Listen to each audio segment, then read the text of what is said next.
Venus in the 12th house, surrender and the unseen. Welcome to Venus in the 12th house in Synastry.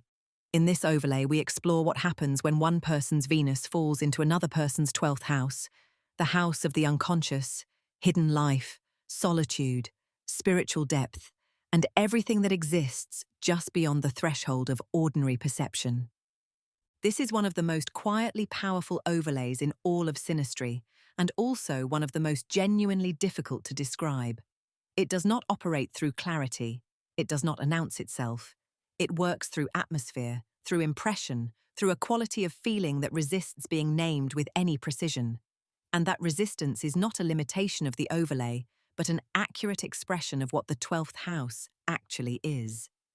The 12th house governs the unconscious, the vast interior terrain that exists beneath the surface of waking life.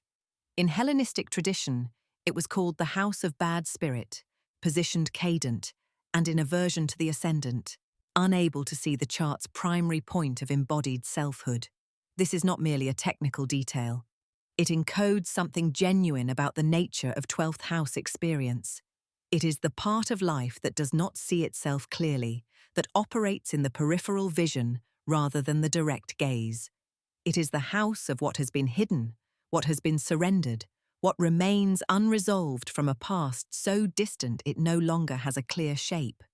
It is also the house of spiritual experience, of compassion that has outgrown the personal, of solitude that becomes devotional, of the parts of the self that exist beyond ego and beyond ordinary social presentation. Traditional sources associated the 12th house with places of withdrawal, monasteries, hospitals, prisons, retreats.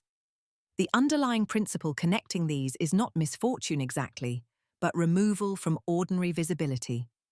The 12th house is where things are kept from the world, sometimes by necessity, sometimes by choice, and sometimes simply because they belong to a register of experience that the social world has no adequate language for.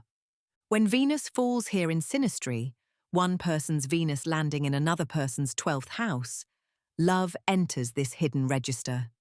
It becomes something subtle and pervasive rather than specific and easily located. Less a thing one can point to, more an atmosphere one moves through without quite being able to say when it began. From the Venus person's perspective, the house person provokes something that does not behave like ordinary attraction.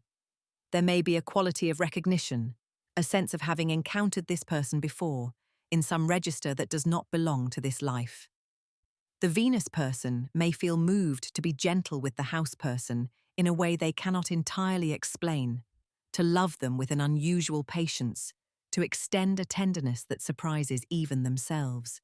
They are drawn not to the house person's social surface, but to something beneath it, something interior and private that most people never think to look for. This is the Venus person reaching instinctively into the 12th, which is both the gift and the complication of this overlay. From the house person's perspective, the experience is subtler and, in some ways, more significant. The Venus person touches the 12th house, which means they illuminate something that ordinarily stays dark. The house person may feel seen in their interior life, in the parts of themselves they rarely bring into daylight, in the quiet depths they have learned to keep private because most people do not have the patience or the perception to meet them there. This can be profoundly healing. It can also be quietly overwhelming. The 12th house is not accustomed to being witnessed, and when Venus arrives and holds a light up to what lives there, the house person may not know, at first, whether what they feel is relief or exposure.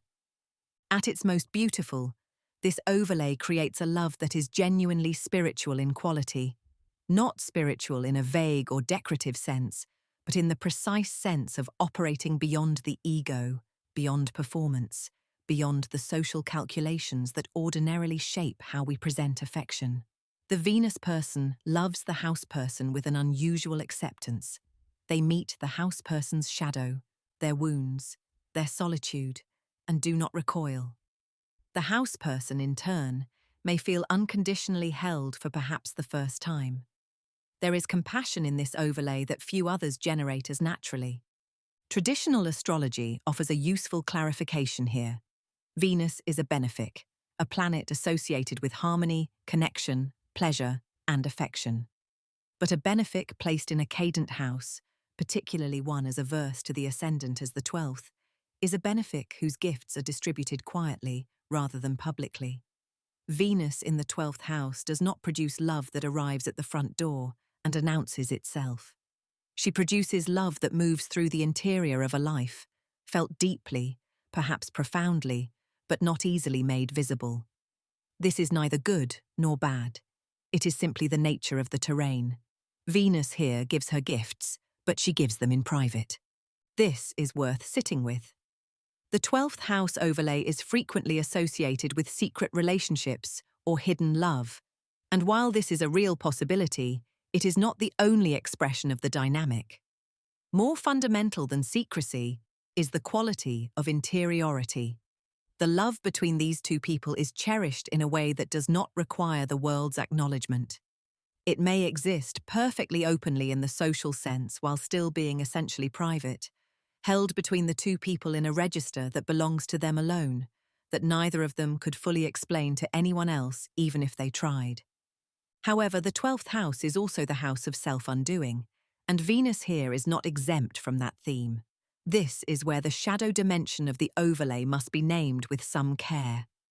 The love that forms here can become a place where both people lose themselves, not violently or dramatically, but gradually and almost imperceptibly. The house person may begin to experience the relationship as a sanctuary from life, a refuge that feels so much safer than the world outside that they begin retreating into it, rather than using it as a resource for full engagement. The Venus person may dissolve their own needs in the service of a love that remains, at some level, without clear shape, giving and giving into a space that never quite solidifies around what they are offering. There is also the possibility of illusion, which is perhaps the 12th house's most consistent challenge. The 12th house does not perceive through direct clarity. It perceives through feeling, through impression, through the imaginative faculty, and the imaginative faculty, however rich and genuine, can generate images of the other person that owe as much to projection as to accurate perception. Venus in the 12th can cause both people to fall in love with an image of who the other is, an image that is not false, exactly, but that has been filtered through the unconscious in ways neither person can easily see or correct for. The relationship may acquire a quality of profound significance very early, before sufficient ordinary reality has been established to bear the weight of that significance. Unrequited or unexpressed love is a genuine association with this overlay. The feelings here are real, sometimes more real than anything either person has encountered elsewhere. But the 12th house does not facilitate easy expression. There is often something in this placement that keeps the love slightly internal, slightly withheld, not from dishonesty, but from a genuine difficulty in translating what is felt at this depth into the ordinary legible language of expressed emotion. One or both people may hold their love quietly, without ever quite bringing it fully into the light, not because they do not want to, but because the 12th house is not a place where things arrive easily into clear speech. This is the shadow dynamic that matters most to name honestly. The overlay creates genuine depth, genuine compassion, genuine spiritual resonance. What it does not naturally produce is a love that is easy to inhabit consciously. The very hiddenness that makes this connection feel sacred can also keep it from ever fully arriving in the world. And a relationship, however spiritually significant, needs a certain amount of ordinary daylight to sustain itself over time. At its highest expression, this overlay is among the most spiritually resonant in synastry. It creates a love that is genuinely compassionate, that loves the other person in their wholeness, including their shadow, their wounds, and the solitude they have long believed no one else could enter. The Venus person helps the house person love their own interior life, to experience their depth not as a burden or an isolation, but as something genuinely beautiful, genuinely worth cherishing. The house person gives the Venus person a quality of feeling they may not encounter in any other connection, an invitation into real depth, into love that is not decorative or convenient but necessary and alive at some fundamental level. When balanced, Venus in the 12th house creates profound compassion, spiritual intimacy, unconditional tenderness, and a love that reaches the deepest places in both people and holds what it finds there with genuine grace. When imbalanced, it can produce illusion, self-dissolution, hidden love that never arrives at expression, or a connection that lives in the atmosphere between two people without ever fully landing in the world they share. At its core, this overlay is about what it means to be loved in the places you have most carefully hidden, and the particular grace of discovering that the love which finds you there does not diminish what it encounters, but illuminates it. This was Venus in the 12th house in Synastry Overlays. Thank you for listening. Next, Mars in the houses in Synastry Overlays.